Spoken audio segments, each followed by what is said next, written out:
y emocional. Tú dices algo, yo respondo, yo digo, tú respondes. Y así sucesivamente. Pero cuando te conviertes en la comidilla de otros con suficiente frecuencia, eventualmente descubres algo. No siempre es necesario jugar. Y creo que es una de las lecciones que más me ha costado aprender. La reacción es predecible. Cuando alguien provoca, espera una respuesta. La respuesta confirma la narrativa, confirma el conflicto, confirma la dinámica. Pero cuando no reaccionas, algo curioso ocurre. La dinámica se queda sin combustible. Es como lanzar una pelota contra una pared de espuma. No rebota. En estudios de psicología social, las personas tienden a sobreestimar enormemente cuánto piensan los demás en ellas. Este fenómeno se llama Spotlight Effect. La investigación de Thomas Gilovich mostró que la mayoría de las personas cree que los demás notan y recuerdan mucho más sus acciones de lo que realmente ocurrió. En otras palabras, la mayoría de las personas está demasiado ocupadas pensando en sí mismas. Soy Vivian y esto es Cosecha Salvaje, un espacio para escuchar el mundo con atención, para viajar sin mapas rígidos y encontrar significado en lo cotidiano. Gracias por estar aquí. Que comience la cosecha. Hay una sensación muy particular, no es paranoia, no es exactamente intuición, es algo más silencioso que eso. Es la sensación de entrar a un lugar y notar que la conversación cambió hace unos segundos. No abruptamente, no con drama, solo un pequeño ajuste. Una pausa que llega medio segundo tarde, una mirada que se desvía demasiado rápido o una frase que se queda incompleta. Es sutil, pero si lo has vivido, lo reconoces inmediatamente. Es como entrar a una cocina y notar que algo se quemó. Tal vez nadie lo menciona, pero el olor está ahí. Y si creces con esa sensación suficientes veces, eventualmente empiezas a entender algo muy interesante. Cuando eres la comidilla, aprendes a leer la cocina. Tenía 5 años cuando mi primo decidió que yo ya no era bienvenida en su casa. No sé si ustedes tienen recuerdos muy claros de los 5 años. Yo tengo fragmentos. Imágenes sueltas aquí y allá, sensaciones, escenas sin contexto, y luego están los recuerdos que uno no tiene memoria, que uno no recuerda realmente, sino que conoce porque alguien los contó tantas veces que se vuelven parte de la memoria. Esta historia está en ese territorio. Durante muchos años, cuando llegaban las vacaciones, mi mamá hacía lo que hacen muchas madres trabajadoras: busca aliados, la red de supervivencia familiar. A veces me dejaba con una tía, a veces con mi madrina. Mi madrina y mi tío tienen un hijo, mi primo. Creo que yo soy un poco mayor que él por meses. Y como cualquier niño con prioridades claras en la vida, él tenía Nintendo y yo no. Eso ya lo hacía un destino muy atractivo para los fines de semana. No sé exactamente qué pasó ese día. No sé si fue un juego, una pelea, fueron celos. Lo único que sé es lo que mi mamá me cuenta. Ese día estábamos en la casa mi primo, la señora que nos cuida y yo. En algún momento, y esto es lo impresionante de la historia, mi primo decidió que la mejor solución a su problema era eliminarme de la ecuación, literalmente. Me sacó de la casa, del garaje, me dejó en la calle y cerró todo con llave y escondió las llaves. Todo esto sin que la señora que nos cuidaba se diera cuenta. 5 años, ¿no? Yo no recuerdo el miedo o la rabia, curiosamente ni siquiera recuerdo estar asustada, no me acuerdo, pero sí recuerdo algo que ahora me parece fascinante: la determinación. Mi primo no estaba dispuesto a que yo volviera a entrar, la decisión estaba ya tomada y aparentemente inamovible. La señora que nos cuidaba eventualmente se dio cuenta, no sé cómo, tal vez porque el silencio de un niño siempre levanta sospechas. Buscó las llaves, primero con calma, me imagino que después con urgencia, porque había un pequeño problema. Yo estaba literalmente en la calle, fuera de la casa. No recuerdo que fuera un barrio particularmente peligroso, al contrario, pero igual, 5 años, puerta cerrada, llaves desaparecidas. La señora buscó las llaves por toda la casa, no las encontró. Y mi primo no estaba cooperando. De nuevo, esto me lo contó mi mamá, ¿no? Pero bueno, el hecho es que la señora terminó haciendo lo único que podía hacer: llamar a la señora de la casa, mi madrina. Le explicó la situación y decidieron algo muy particular. La señora se quedaría conmigo en la puerta del garaje, acompañándome, protegiéndome de alguna manera, mientras mi madrina llegaba a casa con urgencia. Realmente no era cerca. Después de ese episodio, algo cambió. Realmente después de eso no recuerdo que hayamos pasado más de un fin de semana y con visitas con papás, con supervisión adulta. No recuerdo. Pero bueno, no hubo drama familiar, no hubo confrontaciones épicas, simplemente un pequeño ajuste silencioso y continuamos. Y eso es muy interesante porque si uno mira la historia desde fuera podría decir, bueno, niños son niños y eso es cosa de niños, pero cuando empiezas a mirar tu infancia en retrospectiva, empiezas a notar patrones. Y uno de los patrones más extraños de mi infancia era exactamente ese. Por alguna razón yo terminaba siendo la comidilla. Desde muy pequeña terminaba en historias que no había empezado, chismes, culpas que no me correspondían, conflictos en los que aparentemente yo era la protagonista, y lo curioso es que muchas veces ni siquiera sabía que estaba ocurriendo hasta después. Era como si de repente apareciera una historia sobre mí, una versión de mí, una narrativa, y yo pensaba, qué interesante, porque nadie me había informado que esa historia existía. Ahora bien, hay algo curioso de mi infancia. Los adultos siempre estuvieron de mi lado, siempre.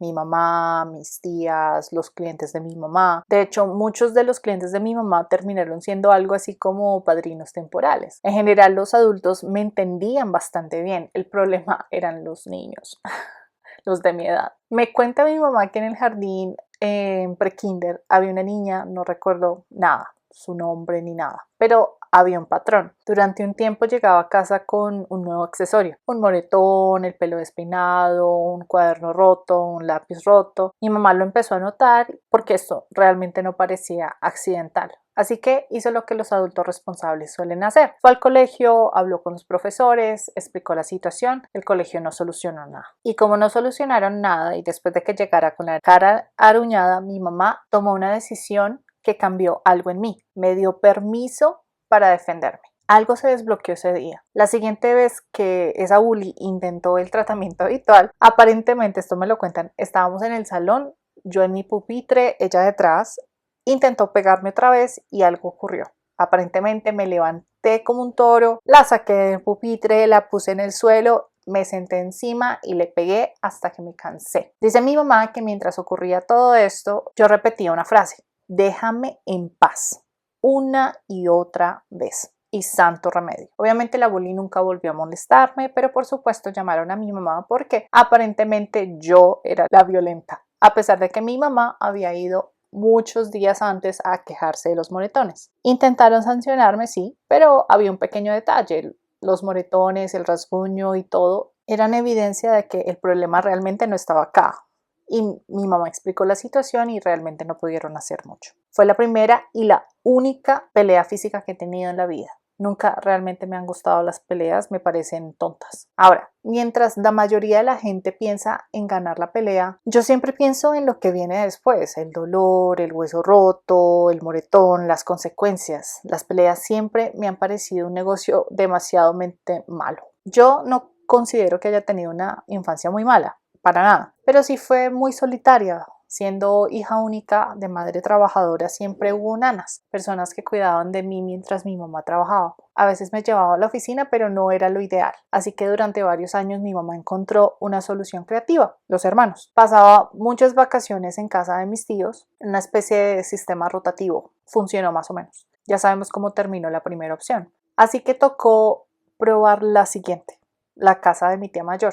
Esa casa comunal de la familia donde todos llegan, esa. Ella tiene 3 hijos, 2 mujeres y un hombre. Hay que decirlo, la mayoría de las veces fue bastante chévere, me divertí, había libertad, había amigos, no había mucha restricción, y sin embargo, con el tiempo empecé a notar algo. Sabía cuando yo era el tema de conversación, aunque nadie dijera nada. Era un superpoder extraño, pero muy útil. Pero cuando eres la comidilla, eventualmente aprendes algo. Aprendes a observar, aprendes a leer gestos, aprendes a detectar cambios en el comportamiento, aprendes a leer la cocina. Hay algo curioso sobre los chismes. Todo el mundo dice que los odia, pero todas las culturas humanas los practican, literalmente todas. No importa si miras una oficina en Bogotá, un colegio en Tokio, una aldea en Kenia o un grupo de WhatsApp familiar. El chisme siempre está ahí. Y eso ya debería despertar curiosidad, porque cuando un comportamiento aparece en todas las culturas humanas, generalmente significa que cumple una función. No es solo un defecto moral, es una herramienta social.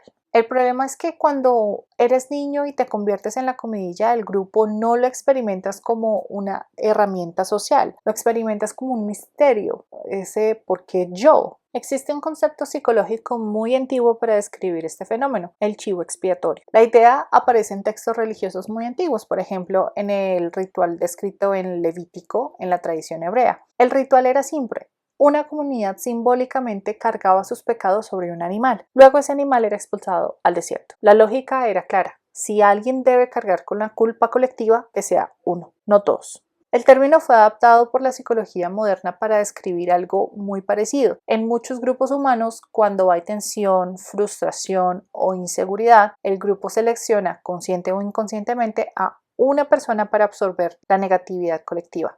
Ese es el chivo expiatorio. Eso no es solo una teoría, hay décadas de investigación sobre dinámicas de grupo en niños. Por ejemplo, el psicólogo Dan Olweus documentó en los años 70 y 80 que en muchos entornos escolares aparece una estructura social bastante consistente. Generalmente hay líderes, seguidores, defensores, observadores y víctimas recurrentes. La víctima recurrente no siempre es la persona más débil, a veces es la persona que simplemente no encaja perfectamente en la dinámica del grupo. Puede ser diferente, puede ser reservada, puede ser muy buena en algo que genere envidia o simplemente puede estar disponible. Los grupos humanos no siempre seleccionan víctimas por lógica, a veces es pura inercia social. Algunos investigadores consideran que el chisme fue una de las herramientas evolutivas más importantes del ser humano. El antropólogo Robin Dunbar, por ejemplo, propuso algo fascinante. Según su investigación, el lenguaje humano pudo haber evolucionado parcialmente como una forma de grooming social. En primates, el grooming, quitarse las pulgas entre ellos, es una forma de fortalecer vínculos, pero el grooming físico tiene un problema. Toma tiempo. Solo puedes hacerlo con una persona a la vez. El chisme es grooming, pero escalable. Puedes hablar sobre alguien con 5 personas al mismo tiempo y de paso reforzar normas sociales.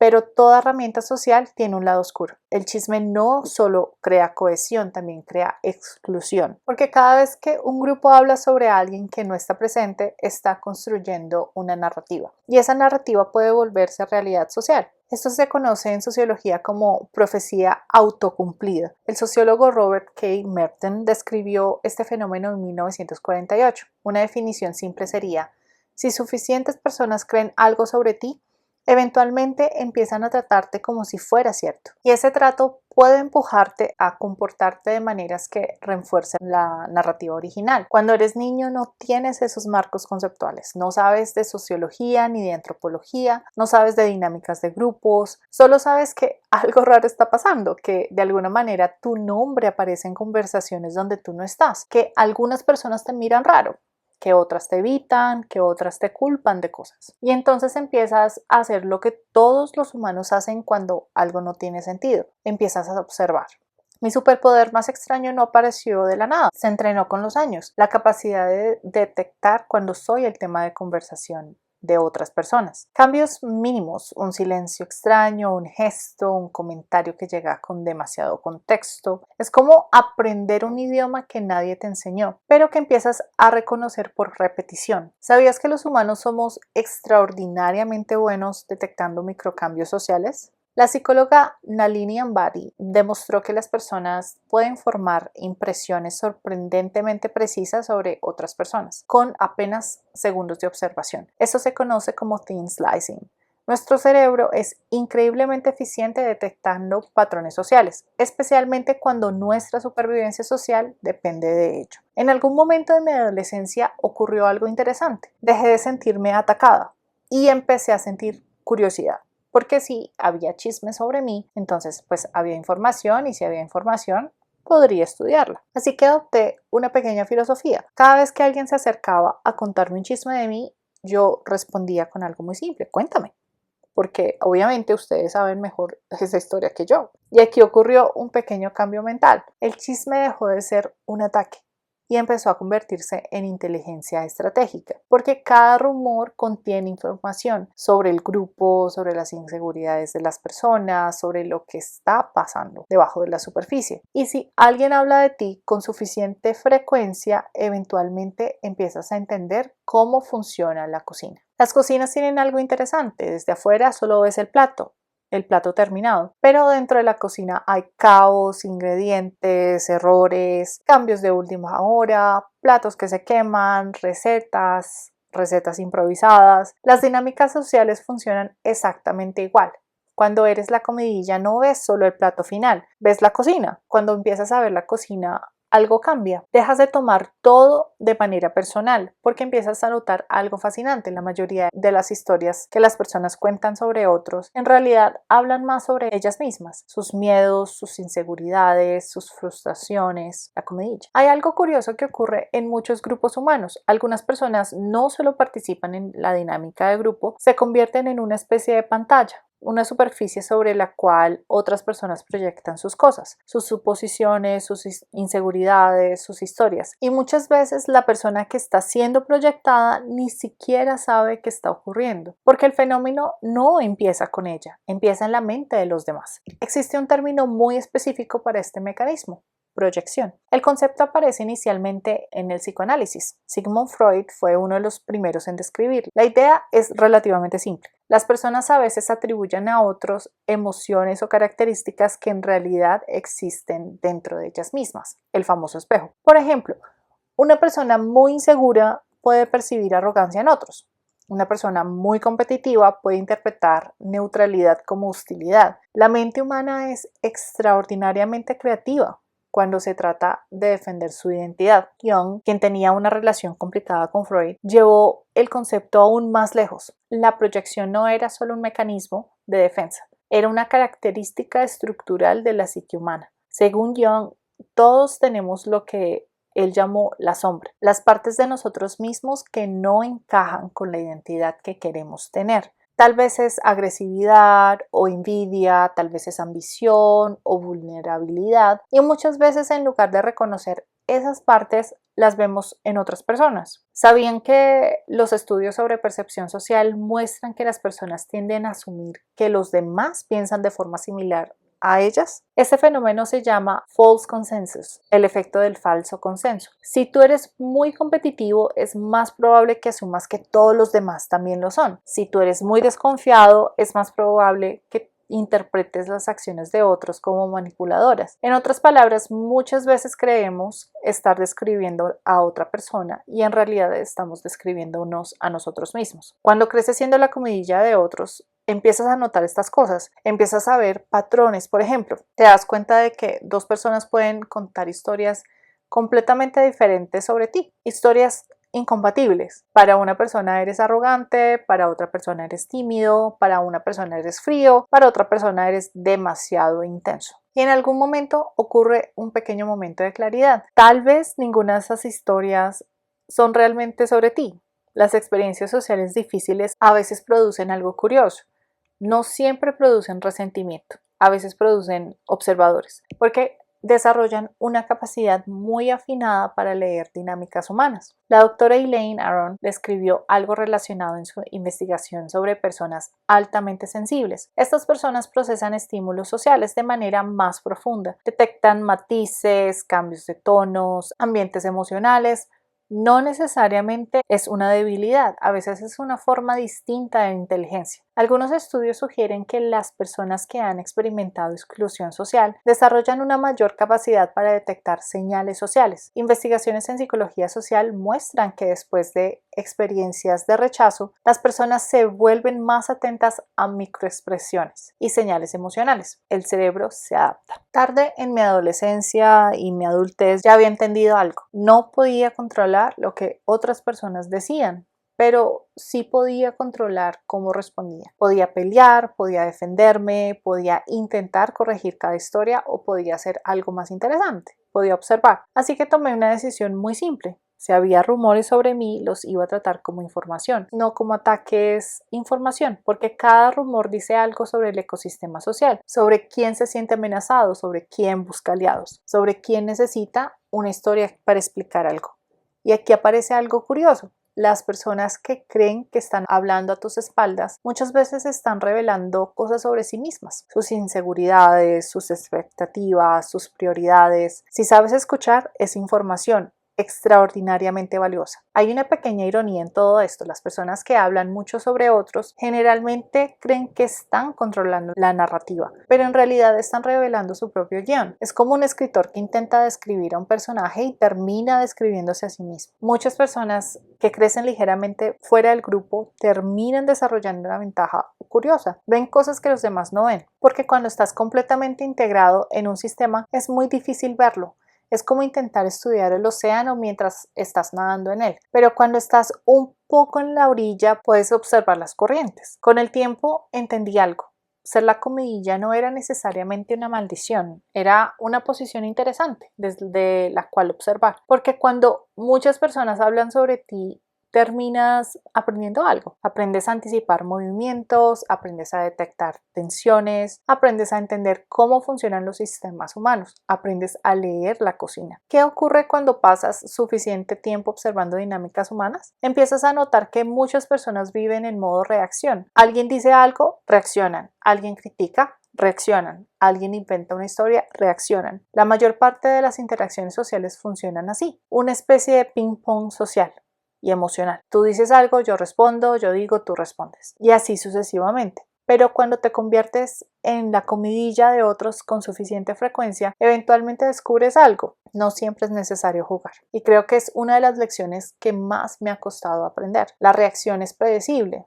Cuando alguien provoca, espera una respuesta. La respuesta confirma la narrativa, confirma el conflicto, confirma la dinámica. Pero cuando no reaccionas, algo curioso ocurre.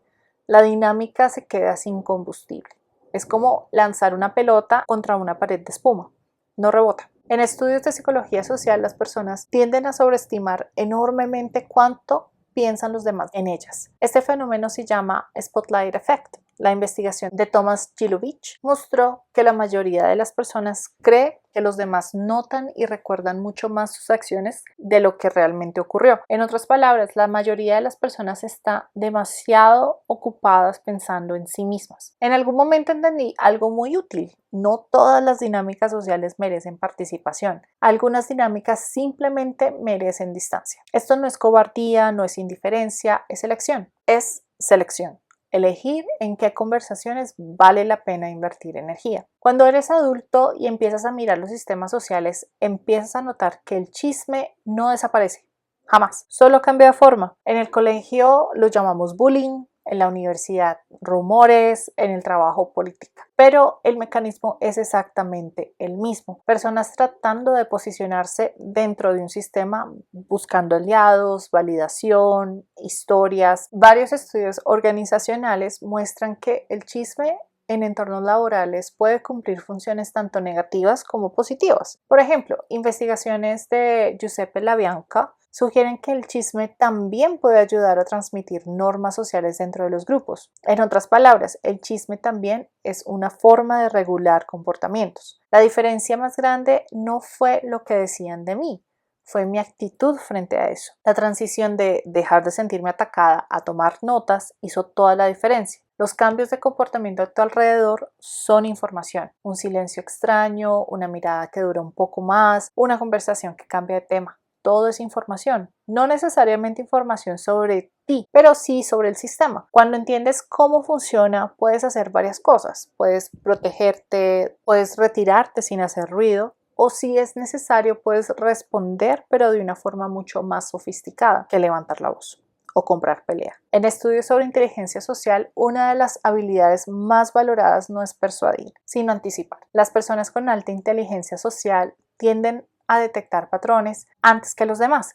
No reaccionan más rápido, reaccionan antes. Con los años me di cuenta de algo curioso. Las personas que pasan mucho tiempo hablando de otros raramente están observando. Están reaccionando, procesando emociones, intentando entender el mundo a través de historias. Pero el observador está haciendo otra cosa, está viendo el sistema completo. Así que cuando miro hacia atrás y pienso en mi infancia, no veo solo los episodios incómodos, veo el entrenamiento. Cada rumor, cada historia, cada momento extraño en el que parecía ser la comidilla fue información, fue práctica, fue entrenamiento para algo que ahora me parece fascinante, entender cómo funcionan los sistemas humanos. Hay una frase que resume todo esto. Cuando eres la comidilla, aprendes algo muy particular. Aprendes a escuchar las conversaciones que no están ocurriendo, aprendes a notar los cambios en el ambiente, aprendes a detectar las historias que se están formando, aprendes a leer la cocina. Y cuando sabes leer la cocina, los platos finales dejan de sorprenderte. Nos vemos en el próximo capítulo. Chao. Gracias por escuchar. Si quieres acceder al episodio completo y al material extra, puedes unirte a nuestra comunidad en Patreon. Sigue Cosecha Salvaje.